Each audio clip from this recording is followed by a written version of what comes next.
Over the past 2 years, I've ranked every Naruto game that came out in the West after playing them to completion, and today, I'm bringing you a quick review for every game under 40 seconds. We're gonna put a timer on screen for each game and then rank them all on a tier list, but if you want a more in-depth look at each game, I'll link you a playlist at the end of the video. So get ready, grab your gamer subs, because after we start, we're not gonna stop, and if you want to know why gamer subs, check out the link in the description. And we're gonna start with Dragon Blade Chronicles. This feels like it was not gonna be a Naruto game, but then they changed it last minute and put a Naruto skin on what was gonna be another 3D action game. There are a lot of systems that don't fit Naruto at all, and they try to poorly justify it with an original story. I love the outfits in this game, and every level has something unique to offer, including unique boss fights. I like the balance that exists between combat moments and platforming moments, and it's got a cool combo and jutsu system for you to customize. It does feel like a reskin of something, and it's only 5 hours long with no replay value, which if you're paying full price for a Naruto game, this is a total ripoff. But I was decently entertained for those 5 hours, so D rank. Powerful Shippuden, funniest Naruto game ever made, hands down. The writing had me laughing from start to finish. The combat is pretty good, it's got some fun and unique levels, it does get a bit repetitive sometimes, and boss fights in general are not a great fit for this combat system. But it's a game that Naruto fans should play at least once just for the writing alone. B rank. Shinobi Striker, a game with a multiplayer focus that's very unique, a mix of movement and combat that I've never seen before, with the ability to create and customize your own ninja with a ton of options. It is a game that's been well supported over the years with new DLC characters, new items, and very regular balanced patches. But it is lacking in content quite a bit, as the number of maps is very limited, making this multiplayer game feel repetitive after a few hours. Every DLC brings something fresh, but it quickly goes back to the same old. There was an update that brought a new map and a new game mode once. If there were more updates like this, it could easily be a top tier game, but it's still good in my opinion. B rank. Now rank those 3 games first because they don't belong to any series. They just came out sort of independently, and there's no sequels, there's no prequels, nothing. From here on out, we're gonna group together every series. Starting with Ultimate Ninja. It's a platform fighter with items inspired by Smash Brothers. It has lots of single player content, you play through the story from each character's perspective, and a ton of fan service with ultimate animations and special moves. I don't think it's got a good fighting system though. It's very poorly balanced, frame data is completely broken, so overall it's a party game, and if you try to take it more seriously than that, then you're in for a lot of pain. Outside of story mode, there's a mission mode that is very repetitive, and it's only got a 12 character roster. Ultimate Ninja defined my childhood, but replaying this first game felt terrible. It's a bad game. E rank. Ultimate Ninja 2 added free roaming in Konoha. It was the first game to do so. Everything is voice acted, and you've got not only the Naruto story, but you got a bonus story as well. It added minigames which helped the variety, and it expanded the roster massively. Every character also gets a special effect after their ultimate, and the combat is not as clunky, and it's a lot more varied because they also increased the number of items they can drop on stage. Still very unbalanced and a broken combat system at its core. You can mash substitution with no limitations and makes the whole thing kind of frustrating sometimes. Very rich in content though, which is gonna make it a C rank. Ultimate Ninja 3, problems with the combat still persist, still broken with infinite combos, you can still spam substitution, but it feels a lot smoother. They blew up the roster, a few characters are actually unique finally, and it's got a big story mode covering the whole pre-time skip Naruto. The cutscenes are awesome with cinematography that still holds up to this day, and the graphics were very good at the time. And then it has another separate mode with an original story and the best free roaming Naruto has ever had. Freely attaching to walls and climbing them still feels great today. This game set a standard for what Naruto games would become, with a ton of content and fan service.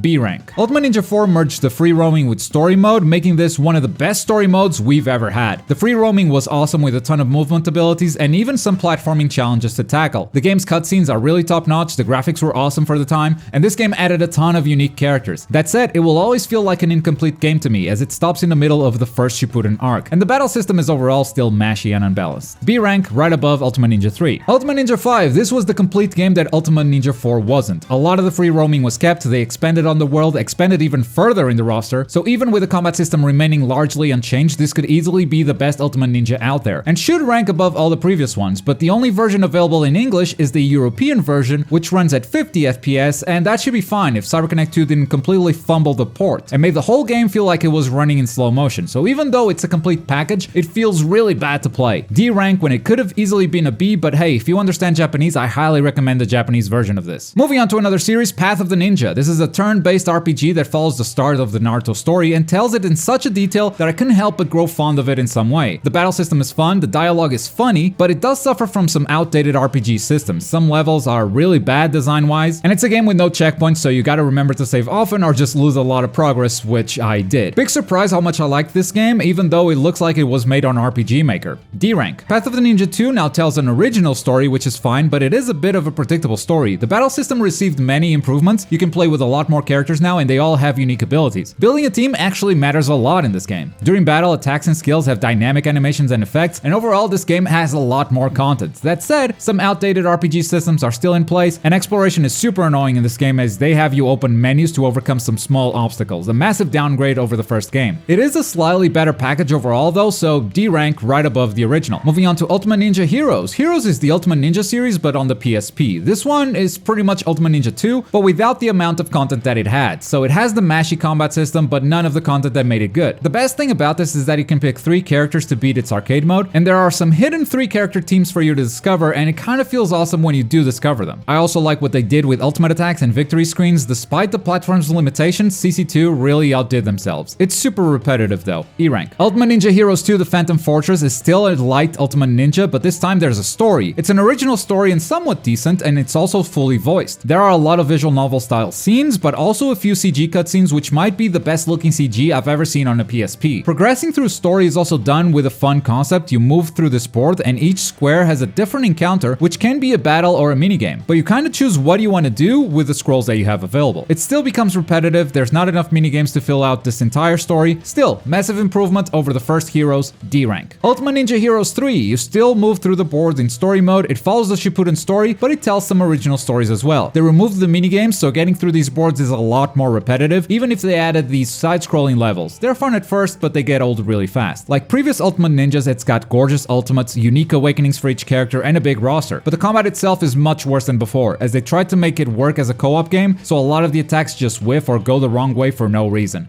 E rank. Ultimate Ninja Impact, the only Warriors type Naruto game. Each character has a unique moveset, and with a very fun combo system, this game is a lot of fun every time you play someone new. There's a card customization system that can change your character's moves that's a lot of fun to mess around as well. And the story goes through Shippuden complete with unique boss fights and cutscenes and quick time events. You can feel the PSP's limitations, especially in the draw distance, but this is a full-fledged Ultimate Ninja story for sure. It gets a bit grindy at certain points, there's a lot of padding, but a lot of quality too. B rank. Moving on to Clash of Ninja, the 3D fighting game series. It's very easy to learn, characters have very unique movesets, so it's got a decent depth if you want to put some time into it. This first game though feels very poorly balanced, there are a lot of wonky hitboxes, and it barely has any content, with only 8 characters, a short story mode, and arcade. As a first entry though, I can see a lot of potential for it to become great, but for now, it's a D rank. Clash of Ninja 2 filled up the game with content, which was the first game's main problem. Solid story mode, albeit with visual novel cutscenes, and they expanded the roster. Progression starts solid as you unlock characters, but later they inflate the prices to unlock them, making the progression feel very grindy. Those expensive characters are actually super unbalanced too, and a lot of the characters added are joke characters. They got the content they needed, but broke the entire roster, so this solid fighting game feels like a party game. C rank. Clash of Ninja Revolution expanded the roster even further, joke characters are gone, best balance so far. The changes that the game needed for sure, but then it added some bad mechanics. Stage transitions with a rock, paper, scissors system, stage obstacles too, definitely downgraded the fighting game experience. Story mode has more unique missions, it's a better game than Clash 2 for sure, but a lot of its issues still persist. Issues that you'd expect to be solved by the third game. C rank. Clash of Ninja 2 is a very weird entry in this series. Instead of porting the Japanese version to the West, in order to prevent spoilers, they replaced story mode with an original story. The story isn't great, but it does have a few amazing original characters that fans still love nowadays. Instead of a visual novel style, they made actual cutscenes, making this the biggest step up in story quality for the Clash series. And because they spent all that time making a new story mode, they removed online in their fighting game, which is insane. They made a bigger roster, the game now has a tag team mode, but still some balance issues that carried over from previous games. C rank, it's barely better than Revolution and honestly insulting that they removed the online for story mode. Clash of Ninja Revolution 3, this time it tells the Shippuden story fully voiced and with actual cutscenes just like the previous game. And very creative story missions to break the monotony of fight after fight. Only this time it had online, they didn't cut it. And it's probably to this day the best balanced Clash of Ninja game released in the West. To this day, people still play it competitively just as it came out of the box in 2009, and that's impressive. It's got some new fighting systems that were all very welcome, there are still some wonky hitboxes that they couldn't fix, the progression is a bit grindy, especially for a fighting game where you just want everyone unlocked from the get-go. Best Naruto fighting game released over here for sure, A rank. Next, Uzumaki Chronicles on PlayStation 2. It's an action-adventure beat-em-up where each mission is its own original mini-story. Stories are actually funny thanks to how bad they actually are, along with some hilarious voice acting. The upgrade system is done through this fun chip system. You buy different shaped chips and fit them into boards, expanding your jutsu and combo options. And the combat has some decent depth as well. Mission design is a bit repetitive and jutsu spam ended ended up being too strong, you can just bypass every mission no matter how difficult by just spamming jutsu. It's an okay game, it does drag a lot, D rank. Uzumaki Chronicles 2 added a ton of playable characters, but they forgot to give a moveset to most of them, so you really can't make combos with everyone. They changed the chip system, but it feels less like a puzzle, you just shove everything in there, it's so much worse. Main story is an actual story this time around instead of a mini story per mission, and you defeat the Master Puppet. They added co-op, but it's terrible because it takes your camera controls away, and added multiplayer, which they didn't even try to balance, it's so trash. But it's a better game mainly because it has unique boss fights and a lot better missions, it's less repetitive. D rank still. Akatsuki Rising builds on the concept from Uzumaki Chronicles, but instead of the PlayStation 2, it's now on PSP, so the game is also quite different. The combo system was very downgraded, it feels a lot worse than previously, there's a stiffness to movement and attacks, mission design is very bland, and there are some wild difficulty spikes, but this is an RPG, so it's more like weird level requirements. Cutscenes are very poorly animated, and despite giving you big areas to free roam, there's no incentive to do so. On the positive side of things, the game is very content rich, and it's fully voice acted too. That doesn't stop it from being a bad game. E rank. Kizuna Drive is one of only 2 games that I chose not to finish, because the whole game design is very flawed. Combat system is basic and not a lot of fun for me, but the reason why I dropped it is because this story mode is built for co-op, so even though you're level appropriate for a mission, bosses have too much health because they're balanced for 4 players. You can overpower yourself through side missions and beat it solo, but that's gonna require an insane amount of grinding, and that's something I wasn't willing to do. I watched the whole story on YouTube, and it was actually fine, but you can't design a PSP game and expect everyone to play through this in 4-player co-op. They give you some AI partners when you don't have other players, but this AI sucks so much that you might as well be playing solo. E rank. Ninja Destiny. This is a fighting game series, but on the DS. It looks really bad, I hate these graphics, and they added some items that you can tap on to gain buffs or heal, making it less of a fighting game and more of a party game. Characters have unique movesets, so discovering them can be fun as you play it, but it has very little content. Balance was definitely something they paid very little attention to, and the game gives you way too much chakra in everything you do, which turns the game into a substitution festival and ultimate jutsu festival. This feels like the wrong genre to put on Nintendo DS. E rank. Didn't stop them from making a sequel, Ninja Destiny 2. The combat system is pretty much the same as the first game, just with Shippuden characters. There's a bigger story mode this time, telling the Shippuden story, including free roaming around Konoha and outside the city as well. And the exploration levels are actually okay, so it did make up for the biggest flaw the original had, which was lack of content. Combat system is still bad though.